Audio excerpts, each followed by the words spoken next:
Welcome back to the Snowpoint Cast. Today we're going to be talking about a deck from 2012 called Chandygor. So this particular list that we're going to be looking at is actually the Masters Division Top 16 list of Chandygor. A player named Clifton Go from Singapore, Top 16, the Masters Division with this deck. And we're just going to take a look at this list today. So starting off with 4 Mew Prime. Mew Prime is going to be your main attacker in the deck. 60 HP, free retreat, which is actually really nice, really cool. Weakness to Psychic ×2, and a Pokebody and an attack. So the Pokebody, they're both really relevant to the deck strategy. But first, we'll talk about the Pokebody. Pokebody Lost Link. You can use the attacks of all Pokemon in the Lost Zone, both yours and your opponent's. You still need the necessary energy to use each attack. So, you know, it just means that with See Off, which is the attack, for 1 Psychic, search your deck for a Pokemon, put it in the Lost Zone, you're able to kind of skip some phases of the game, right? Like if you want to attack using a stage 2 attack or a stage 1 attack, you're able to do that on like turn 2 instead of maybe the turn 3 that you'd be able to get the stage 2 out, or maybe the, you know, turn 2 that you'd be able to get the stage 1 out, but you don't have to find the stage 1 even, because you just search it and then Lost Zone it. And then all of a sudden Mew is just able to use his attack. So the main reason that that is so good is because of this card. So Accelgor is what makes this deck so good. So we're not going to talk about anything on the Accelgor card except for deck and cover, because we don't even play the Shellmet, so you're not going to be getting this Pokemon out. It's just going right into the Lost Zone. So deck and cover is the attack. So for DCE, it does 50, and then the defending Pokemon is now paralyzed and poisoned. Shuffle this Pokemon and all cards attached to it into your deck. So both parts of that are really vital, right? Like having the paralyze is really good for the lock. Poison is great for damage. And then shuffle this Pokemon and all cards attached is also a big deal as well, because it lets you get out Chandelure, which is the next card we're going to talk about. So Chandelure is a stage 2 Pokemon. It's got 130 HP, 2 retreat, and a weakness to dark. The ability is the reason you play this guy, although you can attack with it technically because you play rainbows. It's really really rare that happens. So Cursed Shadow, once during your turn before you attack, if this Pokemon is your active Pokemon, you may put 3 damage counters on your opponent's Pokemon in any way you like. That's great because there's a problem with Accelgor, and the problem with Accelgor is eventually your opponent is going to get knocked out. So sometimes if you're lucky, they're going to get knocked out from poison back to you, right? Like they'll take 50 and then 60 to them, 70 to you. If you're lucky, then maybe you'll be able to line your numbers up where they get knocked out back to you, but that's not always going to happen. So the Chandelure is just kind of your answer to that, because you don't want your opponent to attack. This deck has kind of a delicate board state. It requires a lot of moving pieces. You need a Chandelure, you need a Darkrai on the bench, you need like a Rainbow Energy on the Chandelure. So there's a lot of things that you need like in place to have the perfect lock, quote unquote, where your opponent can't get out in place. So it's just really important to be able to knock your opponent out when you want, right? Like, let's say they have 50 HP, or let's say they have like 30 HP left, and you don't want to spend that turn attacking them because they're almost, not to mention they're almost dead anyway, so it's kind of a wasted damage. There's a lot of damage that isn't actually going to use there, but also they get the opportunity to attack if you knock them out, which you really don't want. Not only because this deck tends to go down on prizes at the beginning of the game, usually you're going to be going down on prizes before you start going up, and you usually just can't afford to lose those prizes into the late game. So breaking that lock really sucks, but Cursed Shadow it just helps you retain that lock, and you're never really in threat of an attack as long as you have the perfect lock setup going with Chandelure. So you also play the Prevos for that, 2 Lampent and 3 Litwick. So the Lampent is actually really good. So Lampent's got 80 HP, single retreat, retains that weakness to darkness, and then Luring Light is the attack. So for 1 colorless, switch to the defending Pokemon with one of your opponent's bench Pokemon.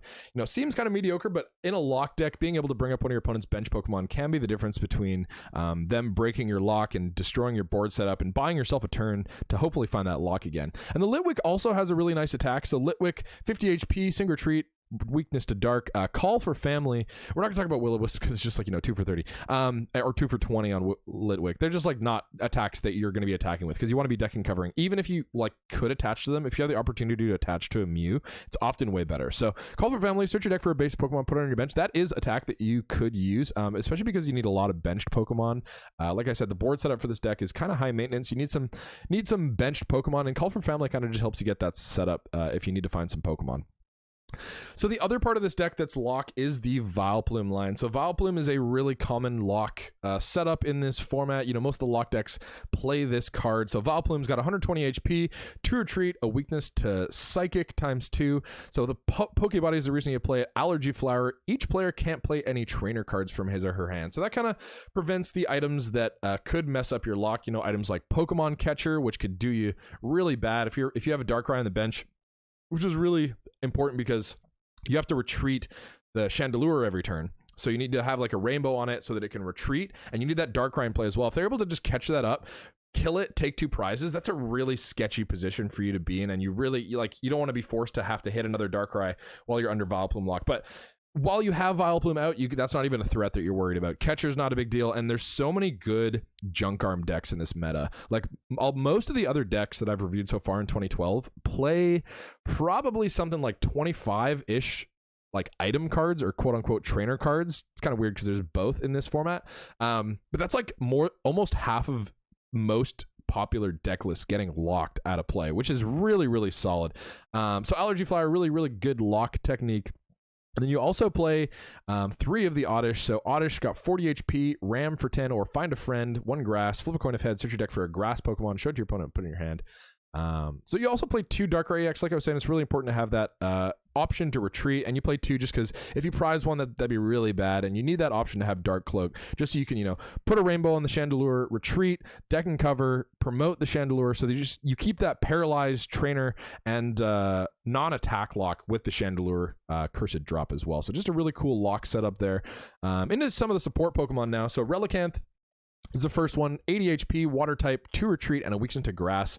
Prehistoric Wisdom is the reason you play this card. So choose a card from your hand, put it in the Lost Zone, then draw 3 cards. So this is pretty good if you hit a really early Vileplume and you just want to set some stuff up. If you get an early Vileplume lock, that's most of the time good for you because the longer a game goes on, the more likely you are to win with this deck. Like I said, you're going to lose some prizes in the early game, but the longer you can kind of stay in the game and hopefully set up that lock, the more of an opportunity that you're going to have. So if you have that opportunity to just go turn 1 Vileplume, Prehistoric Wisdom is a good draw in that. So you choose a card from your hand, put it in the Lost Zone, then draw 3 cards. It also fits in with that Mew, right? Like if you have attackers that you want to use, being able to put them in the Lost Zone for later is really good as well. And I guess you can use Granite Head as well. So for a Rainbow and a DCE, does 30 during your opponent's next turn. Any damage done to Relicanth by attacks is reduced by 30. So I guess there are some situations where that might be okay. You also play 1 Smeargle. So Smeargle's got 70 HP. Call Legend Smeargle's so good. Staple in like most decks in this format. Really solid card. So Single Retreat, Fighting Weakness ×2. Portrait's the reason you play this card. So once during your turn, before you attack, if Smeargle is your active Pokemon, you may look at your opponent's hand. If you do, choose a supporter card you find there and use it as the effect of this power. So just draw consistency. You need a lot of moving parts for this deck to set up, and there are going to be turns where you just don't hit the cards that you need, right? Like you might whiff a DCE. There's lots of stuff that might happen, and being able to put a Smeargle up instead of a Chandelure in some situations can be really good. Like if you don't have a DC in your hand or a supporter and you know that you're going to need to find a supporter next turn, and you also don't need to use Chandelure, promoting this Pokemon could be good. It is also a really good Pokemon to just chuck in the active and use Portrait until you have a decent setup. So let's play 1 Shaymin. Celebration wins Shaymin. So it's got 70 HP, grass type, single retreat, resistance to fighting, and a weakness to fire. So Celebration Wind. Once during your turn, when you put Shaymin from your hand or to your bench, you may move as many energy cards attached to your Pokemon to any other of your Pokemon as you like. So this is good because, you're not always going to find DCE, and there are going to be turns where you attach a Prism or a Rainbow Energy to something that maybe you don't want it on, right? Like if you start a Darkrai, you're going to have to retreat it, so you're going to have to put a Prism Energy or a Rainbow on it, and it's going to be dead for most of the rest of the game because you're not using Night Spear in this deck very often. Sometimes you could, but it's very infrequent. So having that energy go to waste is pretty rough, so being able to Celebration Wind and just put that energy back is great too. Same with the Relicanth, right? Like you get a Prism or a Rainbow Energy on the Relicanth, and then it's kind of wasted later once you're already set up. So it just gives you that opportunity to get some used energy back on the Pokemon that you want to use it on. Just to play 1 Pichu. I think this Pichu is so good in this deck. So Pichu, 30 HP, lightning type, free retreat, no resistance, no weakness. So Sweet Sleeping Face is the Pokebody. As long as Pichu is asleep, prevent all damage done to Pichu by attacks. So with Playground, it just means it's a 50-50 shot that you can get damage the next turn, which is really good. So Playground is for free. Each player may search his or her deck for as many basic Pokemon as he or she likes, put them onto his or her bench, and shuffle their deck. And then Pichu's now asleep. So it's great because it lets you it hits all your combo cards. Right, like let's say you need to hit a Smeargle, a Darkrai, an Oddish, a Litwick, and a Mew. Boom, you put a Mewtwo up, or put a Pichu up rather, and that's every single 5 different Pokemon, and you have a lock potentially set up for next turn if you draw really hot, or at least part of a lock, right? Like I said, you're going to go down on prices, and there are going to be turns where your opponent just knocks you out. But being able to take a big part of that setup concern out of play with Playground is really good, and I think this Pichu is very solid. So Terrakion is just a Pokemon that you might attack with, actually, but it also might be in the Lost Zone. Retaliate is really good to hit for fighting weakness as well as psychic weakness in this format. Really depends on what you're doing, right? Like, usually you're only going to be using Retaliate for the last 2 prizes of the game, and a Darkrai could be a big deal for you, really depending on what your opponent's board is. But Terrakion's kind of your answer to that. So Terrakion's got 130 HP, 4 retreat, which is insanely fat, weakness to grass, and single attack or 2 attacks. The first one, retaliate for a fighting and a colorless, it does 30. If any of your Pokemon were knocked out by damage from your opponent's attacks during his or her last turn, this attack does 60 more damage. So that's great to end a game off, right? Like if your opponent finally managed to get a Darkrai out and they're able to kill your lock somehow, like they kill your Vileplume or something like that, right? They allow themselves to have more trainers. You do have an opportunity, if you have 2 or less prizes, to just come and swing at them full force, because you don't, like, once you get your trainer lock taken out, if they're able to kill your Vileplume, then it's a really dicey situation, because they can just pop off on you and stop you from hitting lock turn after turn, because they have access to Switch and Junk Arm and so many cards. So being able to just say, hey, I'm not going to try to play my game for the rest of this game. I'm going to switch strategies and just go into a knockout strategy, because I only have 2 prizes left, and if I'm able to take those 2 prizes, I just win anyway. So kind of a neat late game aggro that you're able to do. And then Land Crush, I guess you could use that as well. So for a fighting colors, it does 90. You play Rainbows and Prisms, so you could attack with that as well. Okay, so getting into the supporter line, playing 4 Professor Oak's New Theory. So Pont, just shuffle your hand into your deck and draw 6. Really amazing card. Played in most decks in this format. Honestly, Pont is just really good. Sage's Training.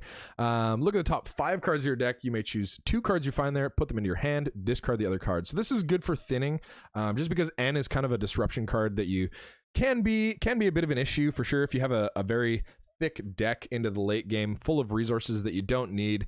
Sage's Training kind of just helps thin your deck so that late game ends, it can be a big threat, right? Because you need to hit DCE almost every turn, and if you have like a 25 card deck and only 3 DCE in deck, the odds, if you're getting end to 2 or 3 or 4 even, that you find a DCE are really low. So Sage's Training is really nice for thinning. And like I was saying before, you do tend to go down on prizes before you tend to go up on them. So Twins makes a lot of sense in this deck. Twins, you may only use this card if you have more prize cards left than your opponent. Search your deck for any 2 cards and put them into your hand. Shuffle your deck afterward. So great for finding your combo pieces, right? Like lets you find Candy Vileplume, lets you find any combo piece that you need, Chandelure, DCE, literally whatever. You can just search it out and find it, especially because the Chandelure kind of having that ability to control when you take knockouts. Twins is a really, really solid card. So also playing 3 Professor Juniper. Professor Juniper, staple in most decks in this format as well. Discard your hand, draw 7 cards. Kind of helps with that thinning as well. You do want to find a point in the game where you pretty much only have DCE and Mew and maybe a few other things left in the deck, just so your odds of drawing it are really, really high. So Juniper helps with that thinning aspect as well. 4 Pokemon communication. You're playing a lot of Pokemon, and finding the correct Pokemon is really important. So reveal a Pokemon in your hand, put it on the top of your deck. If you do, search your deck for a Pokemon, reveal it, and put it in your hand. So just really solid Pokemon search there.